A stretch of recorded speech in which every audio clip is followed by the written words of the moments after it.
Fact number 1 सबुदिन रुटी रे घी लगे खाइले आपन को केवे भी पेटर समस्या होई न थाए। नंबर 2 टमाटो आ काकुड़ी वास्तव में परिबा नुह बल्कि फल अटे। नंबर 3 आंठु बथा होउथिले देसी घी को डेली मालिश करबा द्वारा आंठु बथा छाड़ी जाई थाए।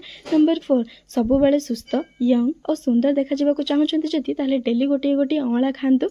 नंबर 5 निंब पत्र पित्त सत हेले ता हम देह पई खूब भलो अटे।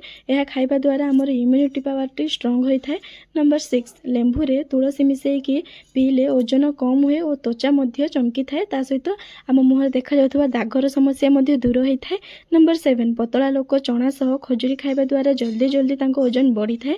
नंबर 8 अदारे पानी पीबा द्वारा रक्त सफा होई थाए एवं आम चुटी उठिबार भी सहाय्य होई थाए। नंबर 9 लगातार डाळिंब खाइबा द्वारा हमर गोड़ पथार समस्या मध्य ठीक हो जाय थाए। नंबर 10 बादाम रे अंडा ठू 2 गुण विटामिन रही थाए जहा खाइबा द्वारा हमर स्मरण शक्ति मन रखिबार शक्ति मध्य डेवलप होई थाए।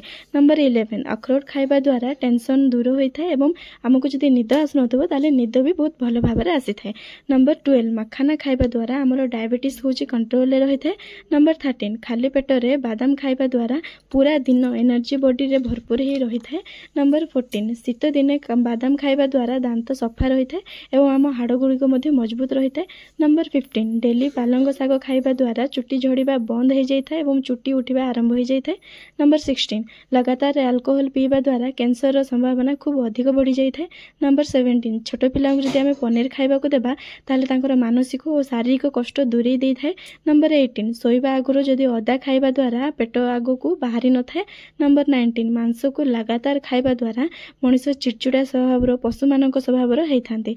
नंबर 20 दांत रे हेंगु लगाइबा द्वारा दांतर पोक मरि जाय थाए और आमको दांतर जंत्रणार मध्य रक्षा मिले। एमिति आहुरी खाइबा विषय सूचना जानिबा पे आम चैनल को गोटे लाइक करके सब्सक्राइब करनियंतु।